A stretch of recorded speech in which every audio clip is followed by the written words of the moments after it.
حضرت مولا علی شیر خدا نے فرمایا تھا قرآن پاک کبھی پرانا نہیں ہوگا، جب بھی پڑھو گے نیا مزہ ہی آئے گا، نیا سرور ہی آئے گا، نئی کیف۔ بڑے بڑے کٹر کافر قرآن پاک سنتے تھے نا۔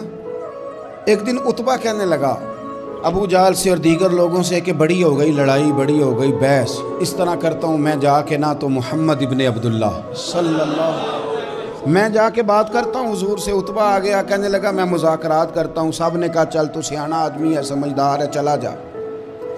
جا کے نہ تو وہی باتیں جو وہ ہمیشہ کرتے تھے، نبی کریم علیہ السلام سے کہنے لگا ہم سارے آپس میں ہیں، برادری ہے، قبیلہ ہے، ایک شہر ہے، پھر بھی لڑائیاں شروع ہو گئی ہیں۔ جو آپ کا کلمہ پڑھتے ہیں وہ الگ ہو گئے، جو ہمارے معاذ اللہ طریقے پہ ہیں وہ الگ ہیں، تو کوئی بات چیت نہ کر لیں بیٹھ کے۔ تو حضور نے فرمایا کرو نا۔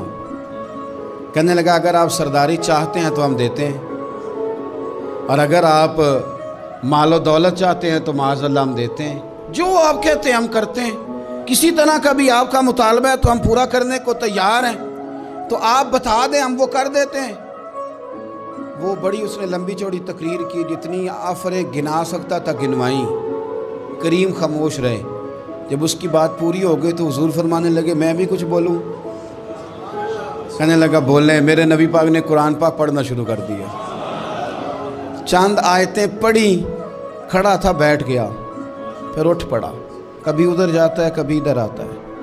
حضور نے تلاوت ختم کی، کہا کوئی بات کرنی ہے؟ کہنے لگا نہیں مجھے اجازت دے دے۔ واپس گیا، جب گیا نا تو ابو جہل دور سے دیکھ کے کہنے لگا جو گیا تھا وہ تو عتبہ تھا، اور یہ جو آ رہا ہے یہ کوئی اور ہے، یہ کوئی اور ہے، یہ وہ نہیں ہے جو گیا تھا۔